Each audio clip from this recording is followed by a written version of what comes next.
Hi, everybody. Welcome to The Storytellers, episode 3, as we discuss the great work of the amazing Frank Robbins. A lot of you probably know Frank Robbins' work from the 1970s, towards the end of his career, when he was doing work at Marvel on the Invaders. Maybe even prior to that, doing some of the work at DC. He started there in 1969. But if you've never had the pleasure to look at his comic strip work, the work he did on Johnny Hazard, then you're missing out. And we're going to go over some of that stuff, some of that great stuff today, or this evening, I should say. Frank Robbins was born in Boston in 1917, and he was one of those Renaissance men. He's not just a cartoonist, he's a painter. He had his paintings shown at the Whitney Gallery. He's a writer. He's an illustrator. He worked for what they used to call the Slicks. Those were the high-end Slick magazines back in the 30s, 40s, and 50s, and even into the 60s. Those were the magazines that illustrators wanted to be in.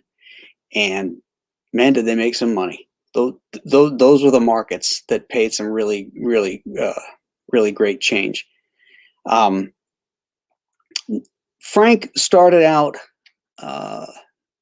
in 1939 when he took over the Scorchy Smith strip from Noel Sickles, and he comes from that same style that Sickles had started. It was picked up by Milton Caniff.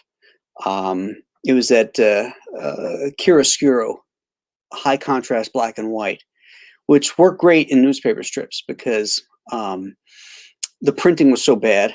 So, fine line work would get lost. So, those guys developed a style that was very impactful, and it was passed on down to comics, and the next generations of comic artists all the way through even to my day, when they were still printing on newsprint with crappy printing. Nowadays, they computer printing and the separations done in Photoshop. I mean, you can do all kinds of fine line work. Doesn't make it better, but Frank had a really great and powerful style. Frank was working on his Johnny Hazard strip, which he started in 1944. He created it, wrote it, illustrated it, and did that till 1977. So he had a nice long run on that. And Frank's work is always compared to Milton Caniff because of that same basic style that they had. But I always found his work to be more superior to Caniff's because he was a much better writer. Caniff's stuff, I found, was very heavy-handed, whereas Frank's work had a lot more nuance to it. And I really liked that. It was bolder, grittier, and he was just a better writer. In 1969, he started working at DC Comics. He wrote Superboy stories, but he wrote Batman and Detective Comic stories. And he, as much as Denny O'Neil and Neil Adams, started the change in Batman to bring him back to that the Dark Knight detective.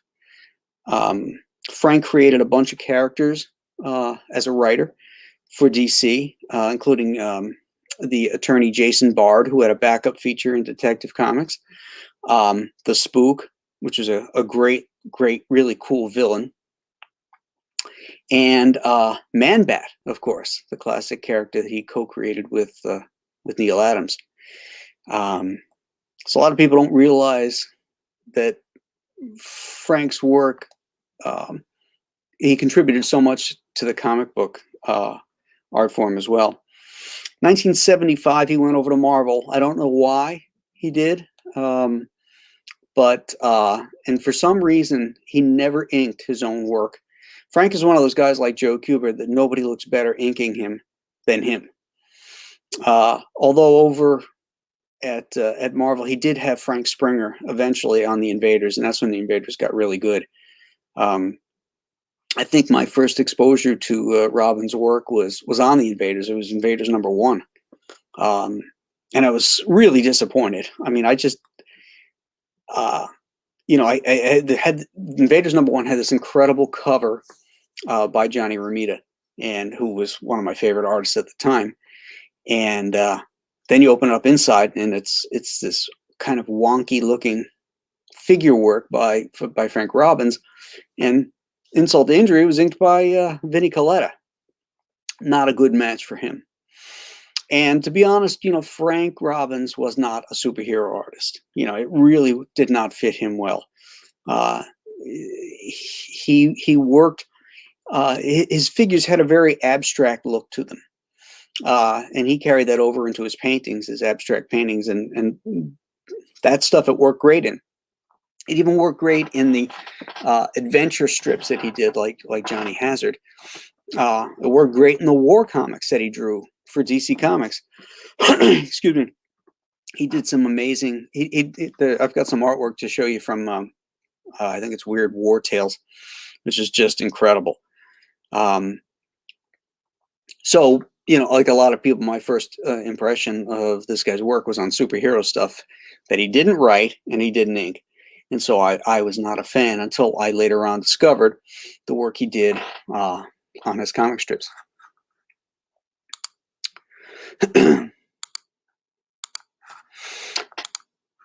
Here's a look at one of his paintings. This is, again, his abstract style. But look at the gorgeousness of this.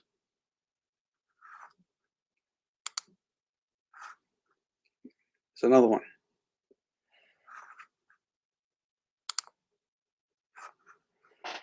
Frank getting very sexy here.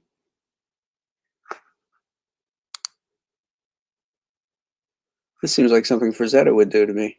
This leg looks very Frazetta-esque to me.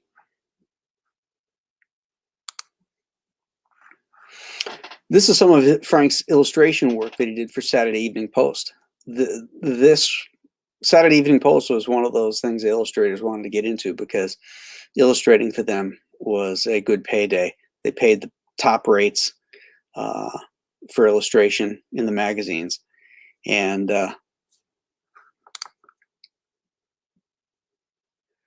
see how you can tell it's Frank Robbins' work.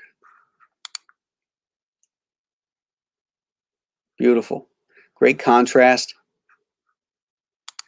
Now again, this is a scan of a print, so you can even see all the line work here, but not a great. But I'm sure the originals, the washes that he did on this, were incredible. This is that weird war story I wanted to tell you about. Now, one of the things about Robbins' work, again, and it goes back to my mantra of clarity, dynamics, and immersion. Frank's work is so clear, even though there's a lot of detail in it, but he tempers that detail with great contrasts. So when you have blacks separated by whites and silhouetted, the forms pop out at you. Here's that great technique I told you about in Roy Crane's piece about scoring the razor blade. On the page, you can see this dot, dot, dot, dot, dot right here. That was done with the razor blade. Same thing here. Again, high contrast. There's almost no cross-hatching, gray tones. It's black on white. And yet there's still a great sense of depth from his line work. The other thing I really liked about Frank's line work is that, it's all brush, and there's nothing shy about it. When he lays down a line, bam, he'll put down a big, fat, heavy, thick black line. I love this little white highlight right here to separate this guy from the background.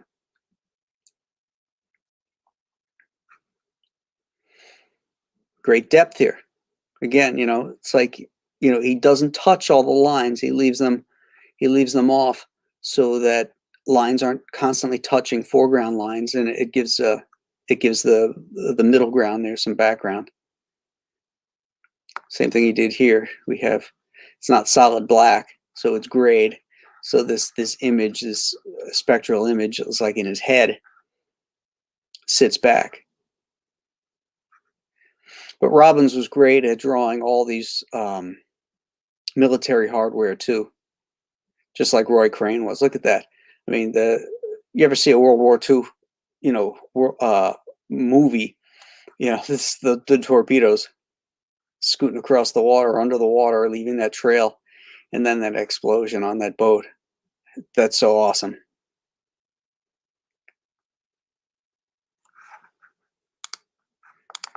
There's another page. Again, no shortage of detail. Little rivets shown as highlights here. Solid blacks against whites so that the images pop. They're bold.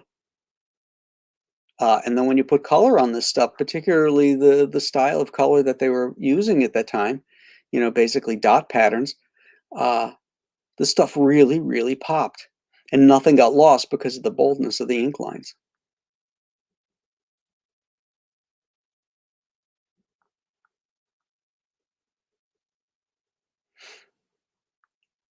Look at that.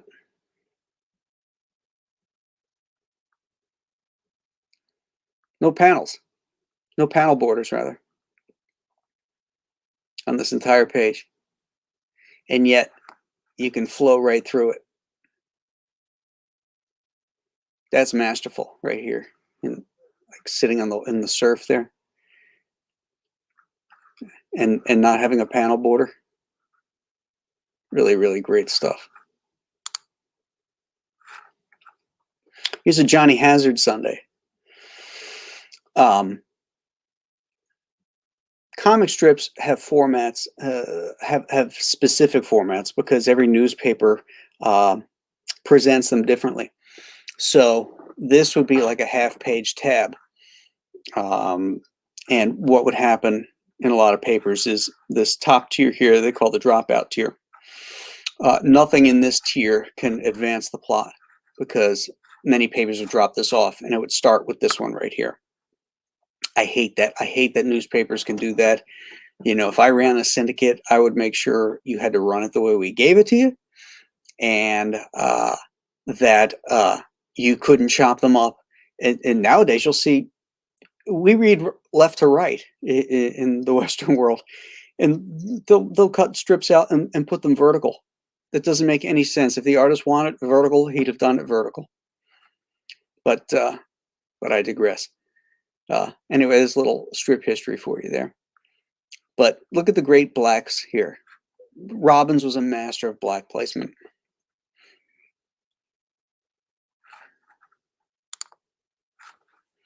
Here's a very, complicated page, and yet it's very clear. I particularly love this panel. This is the one that I'm drawn to because of the framing device here. You got all this detail, you have presumed detail. That's what I like to call it. It's the illusion of detail because there's a lot of black here. It's not noodled to death with every single little line. But this black, this solid black area here is a framing device. And then you have this, the gun sight, which is also, of course, a framing device in real life.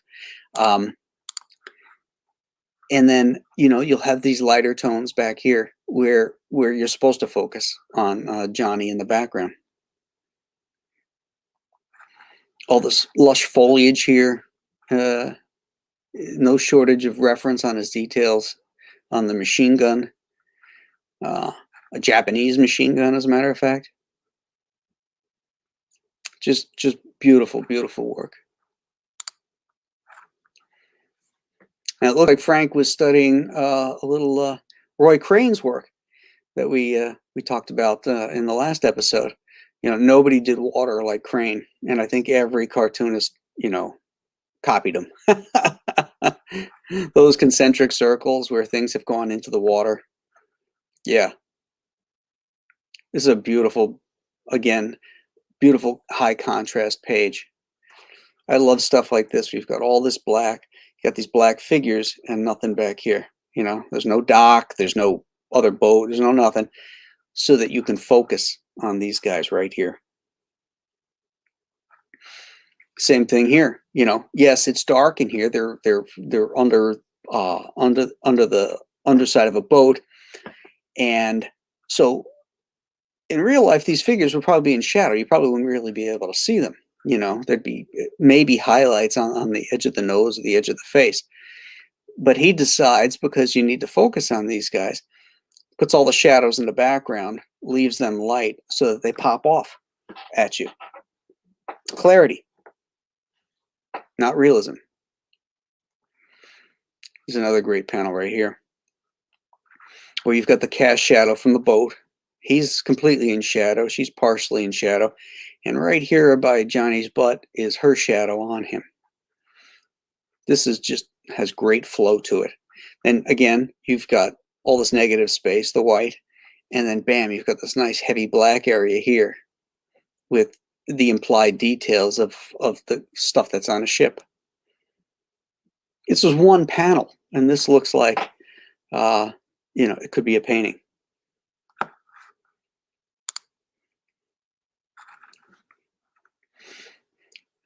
This one is, this one's incredible too. Think about everything I just said, and this is in every panel. I love the wake of the boat, so that the black of the foreground casks here pop out at you. And then there's this beautiful action flow that carries you in to the next panel.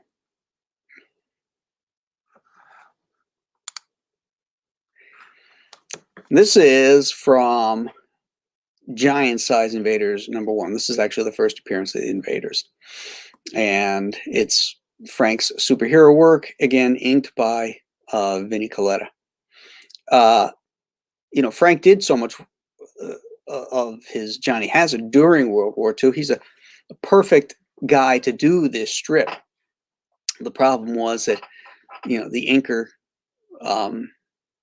didn't do it justice, and you know, Frank's sort of wonky figure work didn't mix with what was going on at Marvel at the time, so it sort of jumped out at you.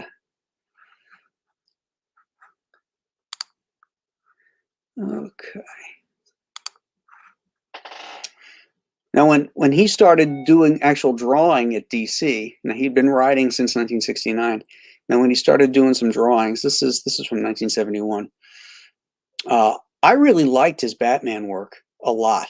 Again, this is one of the better figures, but I really liked what he did with Batman's cape, and he had a great heroic masculine face the way he drew Batman, and as of course the creator of Man Bat, you know, this is a really great splash page.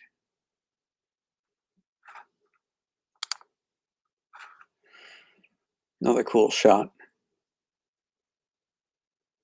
I'm not sure if I've read this story yet, but this is similar to a sequence that happened in a Johnny Hazard strip, which I always loved. It was a Sunday strip, and there was this kind of a crime boss, and they're on a boat, and all these people were sitting around this table on the boat, and the bad guy sitting at the head of the table, and in walks the servers, and they all have cloches, dishes with cloches on top of them, and they all stand behind everybody and then present the dish in front of you, and everybody lifts up their dish, lifts up the cloche, and underneath it is a pistol on everybody's plate. And that's the last panel of that Sunday. And I'm thinking to myself, when I saw that, I was like, how can you not come back next Sunday for this incredible story? It was so awesome. And this was like a Russian roulette type deal that was going on this one. But just great shadowing here on Batman, casting a couple shadows actually. You know, All this black placement here, just great stuff. Very loose, his drawing, but everything's there. You could tell the guy knew where to put everything.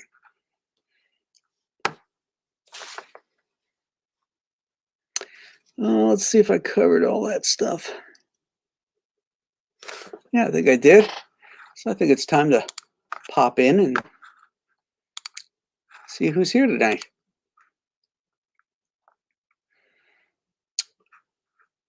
Okay, let's see here.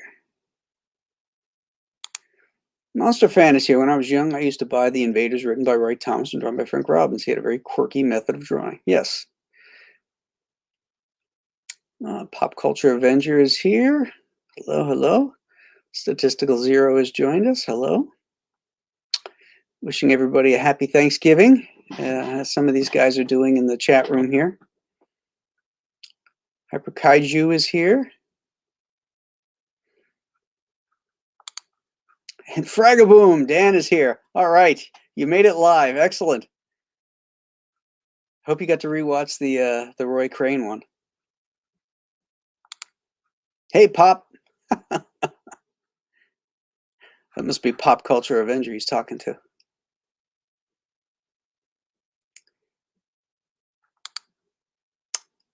Jude Robinson Lucero likes his work with Neil Adams.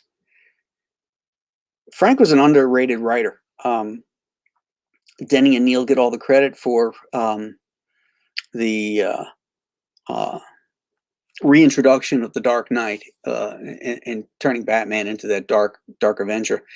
But just as much credit has to go to Frank Robbins and Irv Novak, who really started it right around the same time, maybe even slightly before, if I'm not mistaken. And Frank had a great, he wrote great mystery stories, Statistical Zero says that's where he knows Robbins from Weird War Tales 21, 1 Hour to Kill. Yeah, that is an amazing, amazing story. Love his artwork. I also like his stories with other artists like Irv Novak or Neil Adams. Don Perkins says, I like his use of light with the art in the magazine. As you mentioned, the contrast. That's one hell of a U-boat. Frank could draw the hell out of environments. Hey, Jasper Plan 9, good to see you. That teen sensation Billy Tucci popping in to say hello. Robbins is a pure master. Hey, Billy, glad you made it.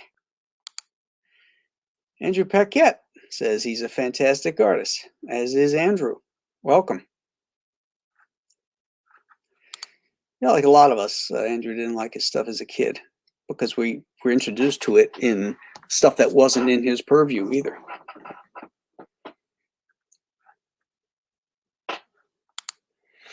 Should point out size of original pages. If I recall, these are huge. Actually, not.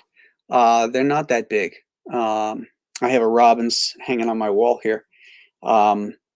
It's not as big as some guys. In fact, it's right next to a Kirby Wood Sky Masters, and the Wood Sky Masters is probably about 2 inches bigger.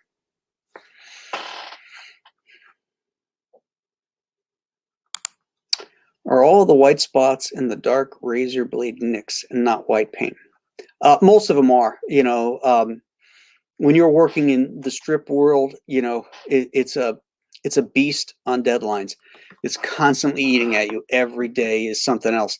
So anything that you can do to speed things up and not have to clean a brush and dip into white paint, it's so much easier just to pull out a razor blade and a steel ruler and go pop, pop, pop, pop, pop, and score the hell out of it. Did he work with Kniff? These look a lot like Kniff. No, he did not work with Kniff, but they both sort of, studied the Noel Sickles style of high contrast black and white.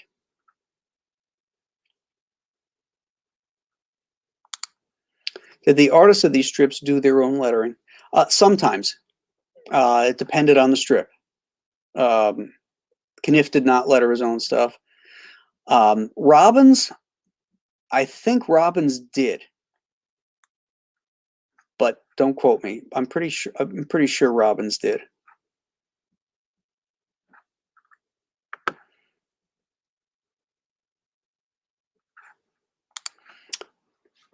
Fragaboom is blown away by Johnny Hazard. Only knew his superhero work. Yeah, when you get introduced to some of these great guys that were inspirations for the next generation, and that next generation is like, the people that inspired me.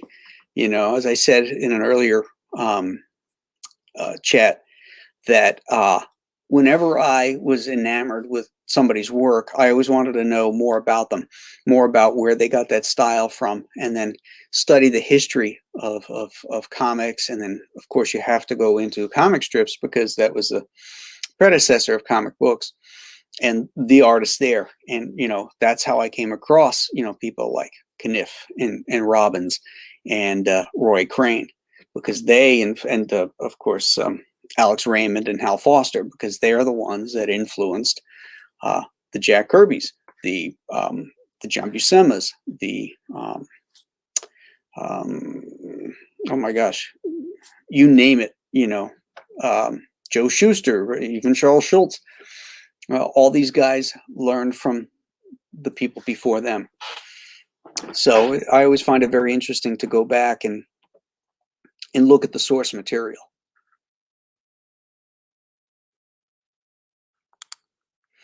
Messing and Robbins worked together in the day, correct? Messing? You mean Meskin? Mort Meskin? Yeah, type that back if you want, Frank. I don't know that Meskin worked with Robbins. Meskin worked with, it was either he was with Eisner Iger Studios or it was Simon and Kirby.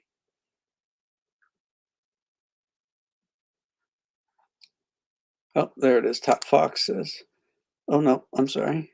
Meskin. There we go. Meskin and Robbins just worked. Oh, you caught on. Okay. But I think I answered your question. Statistical Zero loves seeing these comic strip masters get a spotlight, as they should.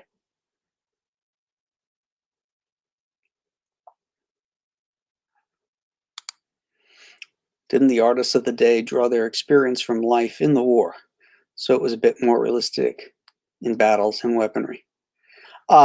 Frank Robbins did not serve in World War II.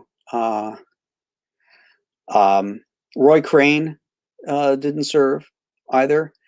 They were just, they were just good artists. And there was a lot of reference because it was current for them to be able to get to do their environments.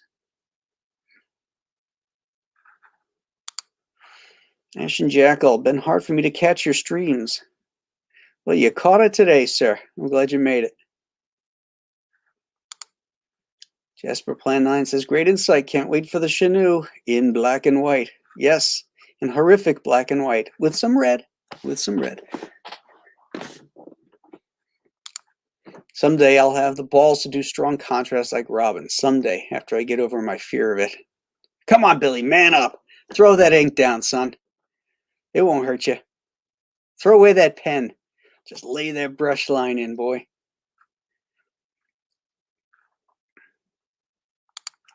Dan says, family tree of art. Yes, indeed.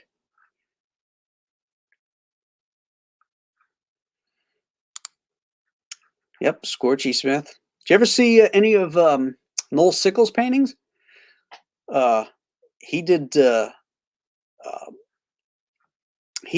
magazine work too. After he got out of strips, he became a magazine illustrator for the Slicks, and some of his paintings are amazing. Let me see if I can grab one really quick.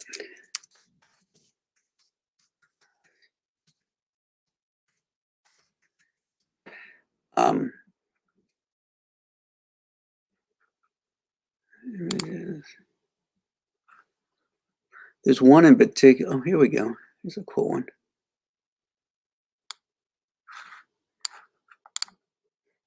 No, that's an illustration. Come on, hold on. Bear with me, guys. I'm going to try and find a... Here we go.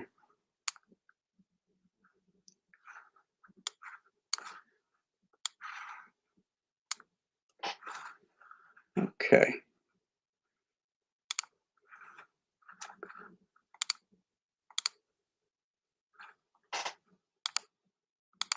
There's one of his paintings. Too many damn windows open here. Here we go. Okay. There's one in particular, this amazing boat that he had done. It's like popping up into... Oh, here we go. This is a good one.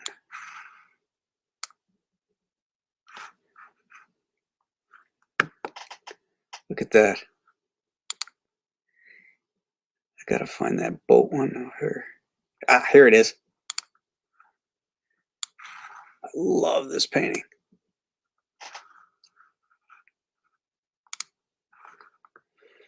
Isn't that amazing? Look at that. I love the colors. I love the light and the contrast. Again, these guys were masters of that stuff. Good stuff. Leg Kick mentions John Romita. Romita was a huge fan of that style of work. His favorite artist was Milton Caniff. And he did a sort of a tribute to Milton Caniff in Spidey 112? Somewhere around there, 112. It's the one with Doctor Strange guest starring in it. And it has to do with, there's a, Flash Thompson is in it, and he had just gotten back from Vietnam, and there's this Asian girl, and you know, he tried to do his version of the Dragon Lady, basically, and I think it's Big Stoop was like this kind of big muscle knucklehead guy from Caniff's strip. So he did that, and he did it. He tried to ink it in that kind of Caniffy style too, even less slick than his own.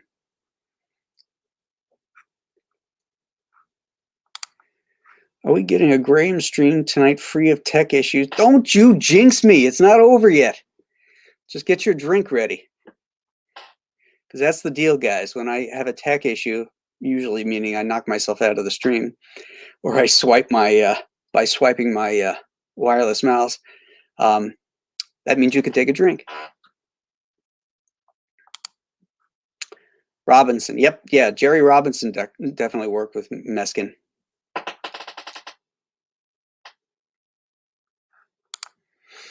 Just reading some Spirits by Eisner this morning. Though I prefer Barks, his little 8-page offerings packed a lot of story, just like these. Would like to see that in a modern comic. Yeah, well, actually, Eisner is going to be coming up in a couple weeks. I'll be talking about his work.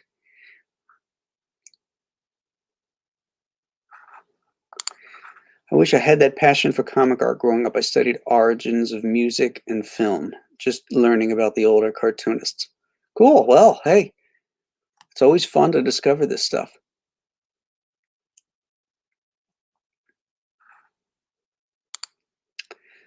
Do I think the Chenoo likes his turkey raw or well done? I don't know if the Chenoo likes turkey. He seems like a red meat kind of guy to me.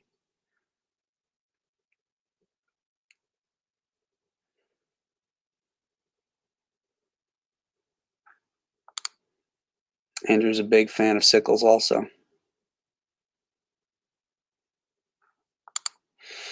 Shot Down in Flames. Oh, I just want to sing that AC/DC song now. Only knew Robbins from his Marvel work and was never impressed. You have totally changed my opinion of him with that strip work. Oh, yeah. Yeah, you got to see him in his wheelhouse there. Particularly by the late 1950s, right through the 70s. Frank Robbins stuff was just on fire. He did a sequence in the 50s in England And it revolved around the coronation too. I think of Queen Elizabeth. So it might have been around that time. And oh my gosh, I can't believe the detail in these panel strips of this coronation sequence with just rows and rows of people and you know all the architecture in the English chapel and stuff. It's just amazing.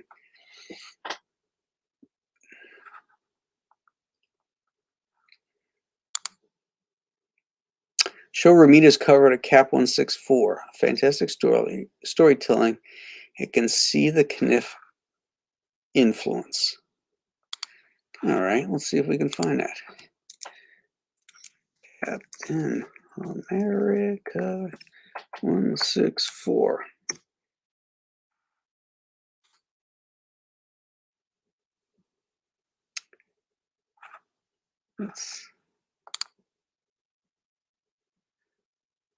Oh, okay. I don't particularly like this cover, but I'll show it.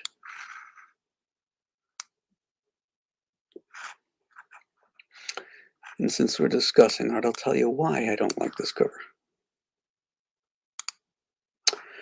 Okay. Here it is.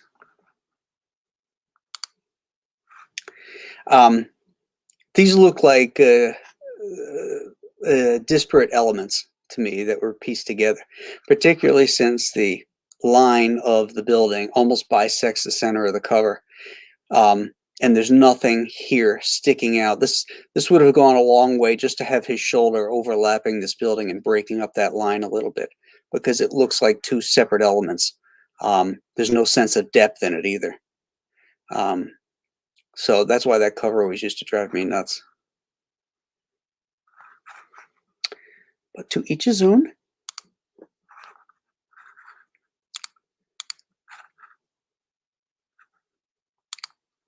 Turkey can be red meat also. Depends on how you prepare it.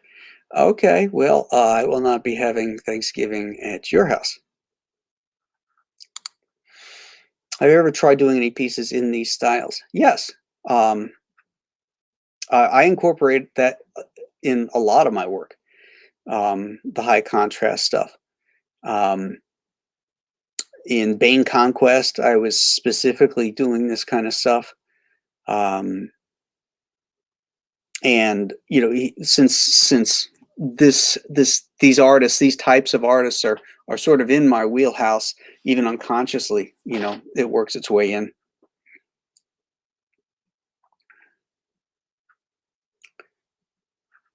Let's see.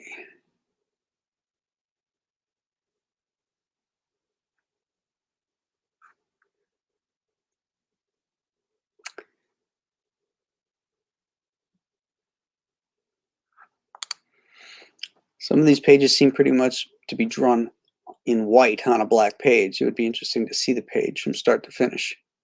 Yeah, I would love to see Frank Robbins pencils.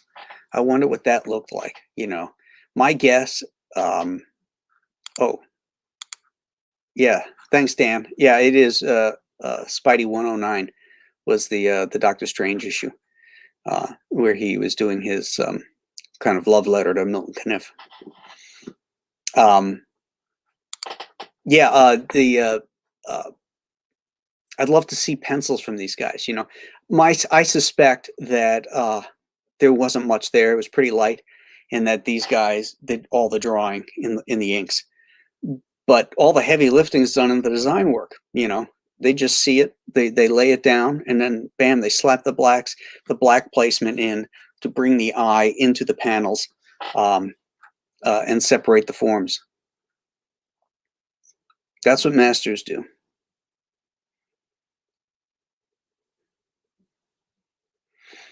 All right, let's scroll back up here, see if I missed anybody.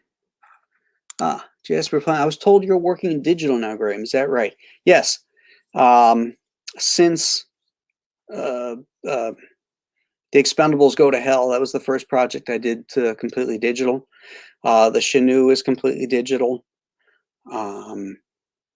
And my next project, Alien Alamo, will also be digital. The reason being is that I don't have any more room to stick artwork. I've got, you can see these file cabinets back here. You know, that's just, they're filled to the brim. And then I've got FedEx boxes loaded with stuff. I don't sell the artwork, or I haven't in many, many years. It just keeps piling up.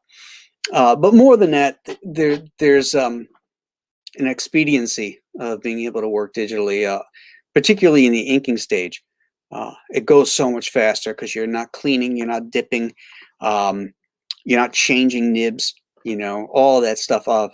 You know, there's the specialty brushes that I could use. Like if it weren't for the snow brush that I used for the Chenoo, I mean, it would be a mess having to mask off all that stuff and get a toothbrush out and start spackling all the white out in to get that impression of snow. Or I'd have to get that straight edge razor blade and beat the hell out of the page. So yeah, that's some of the reasons why I've gone over to digital. Some covers I still do traditionally. I do like the feeling, the tactile feeling of ink on paper and nibs on paper and brushes on paper.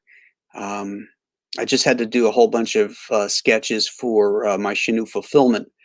And that was fun working on paper again with markers and pencils and stuff like that. So, you know, it's not an all or nothing thing. You know, it's just another tool in your quiver that you can use and pull it out when you need it.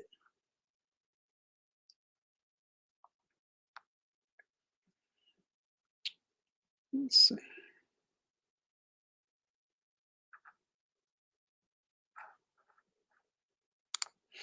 Careful about your eyes with digital art. I can barely look at my iPad now, but was able to draw for hours before. I haven't run into that problem.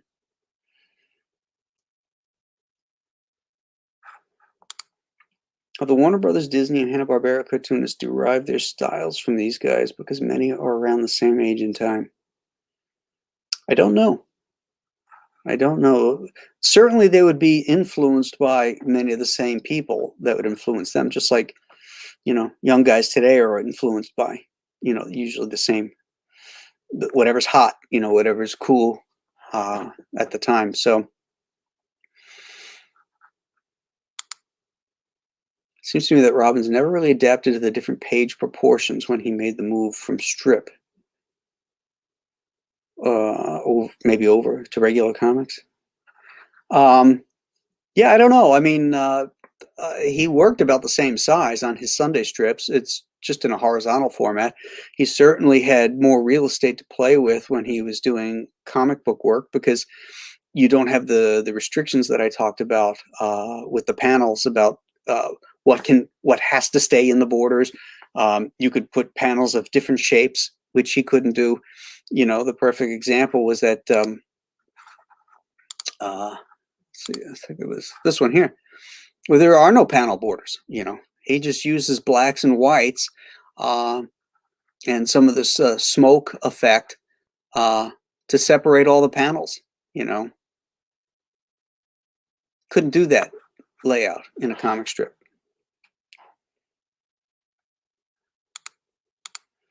I think Doug Wildley, Jack Kirby, maybe also had their hands in Hanna-Barbera designs. Yes, they did.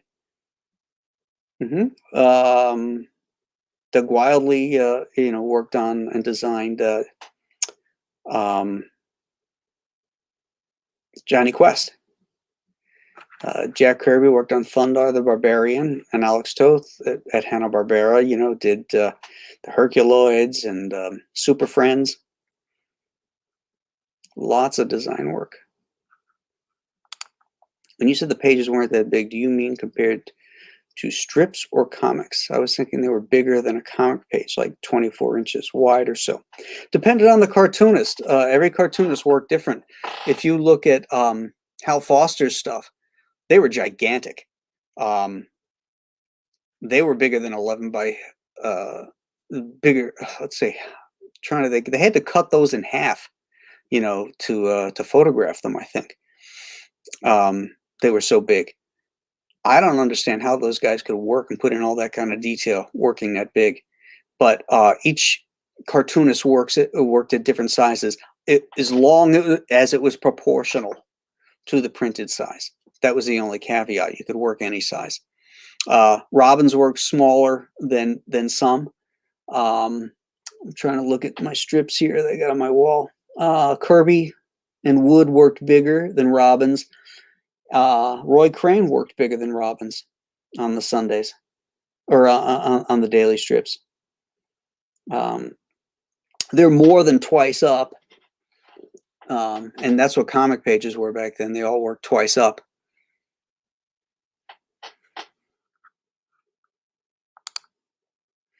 Who's your favorite member of the Herculoids? I like the Shmoo-looking guy. I don't remember what his name is.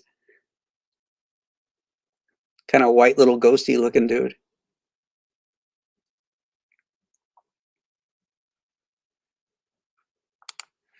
Art-wise, he was brilliant. How I could look forward to discovering more of his work.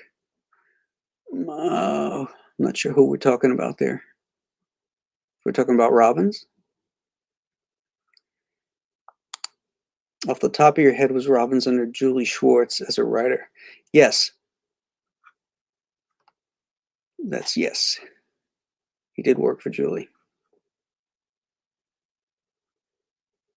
Just found out something really interesting. After Denny O'Neil left Batman, the books were taken over by David V. Reed. And I always wondered, because he wrote Batman and Detective for about 3 years, maybe 4 years, and then just disappeared. And I'd never heard of him before, and I hadn't heard of him since. So I looked him up last night, and evidently David V. Reed was a friend of Julie Schwartz and a writer who used to write Batman back in the 50s. And he wrote some classic stories like Batman's Utility Belt, which was credited to Bill Finger, but it was actually written by David V. Reed. And that one was made into an episode of the Adam West Batman TV series. And I had no idea that Reed went back that far. I thought he might be just, some flash in the pan new guy that maybe he knew Julie Schwartz and got the job. But no, he was a longtime Batman writer. And he wrote some, he didn't write almost no villain stories in the Batman and Detective series when he wrote in the 70s. But there was some really great crime and detective type stories that he wrote. Going a little off subject, but I thought that was really cool. I love finding out new stuff like that.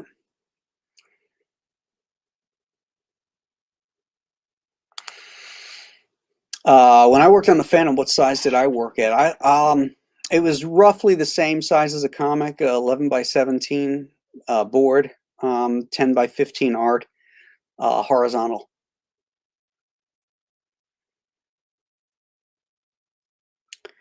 Oh, Gloop and Gleep. I guess was there two of those little schmooey looking guys? Maybe there was. I haven't seen the Herculoids in years, so I don't know.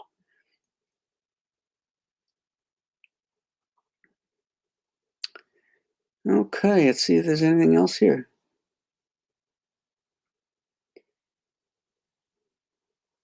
Okay. Well, I think that'll wrap this segment up on the great Frank Robbins, guys. Next Wednesday, I've got a fun special guest that's going to join me. Somebody who really knows comic history and is also an incredible storyteller. The one and only Howard Chaykin is going to be my guest, and we're going to talk comics, what it was like apprenticing under Gil Kane, and his approach to storytelling, to visual storytelling. Howard also wrote screenplays for television, so that should be a lot of fun and very interesting. Saturday for the Saturday morning Western Roundup. You buckaroos and buckettes, if there is any buckettes in here, I didn't see any ladies. We're going to be talking about the great George Stevens movie, Shane. So this Saturday we have Shane. Next Wednesday we have Howard Chaykin. So a couple good shows coming up, guys. I want to wish everybody a very happy Thanksgiving. Spend it with your family and loved ones. eat a lot of turkey. There's no carbs, no calories on Thanksgiving. That's scientific fact. So enjoy the day, and we'll catch you guys, I guess Saturday, right? Yeah. So we'll catch you guys Saturday. Thanks for tuning in tonight. We'll see you.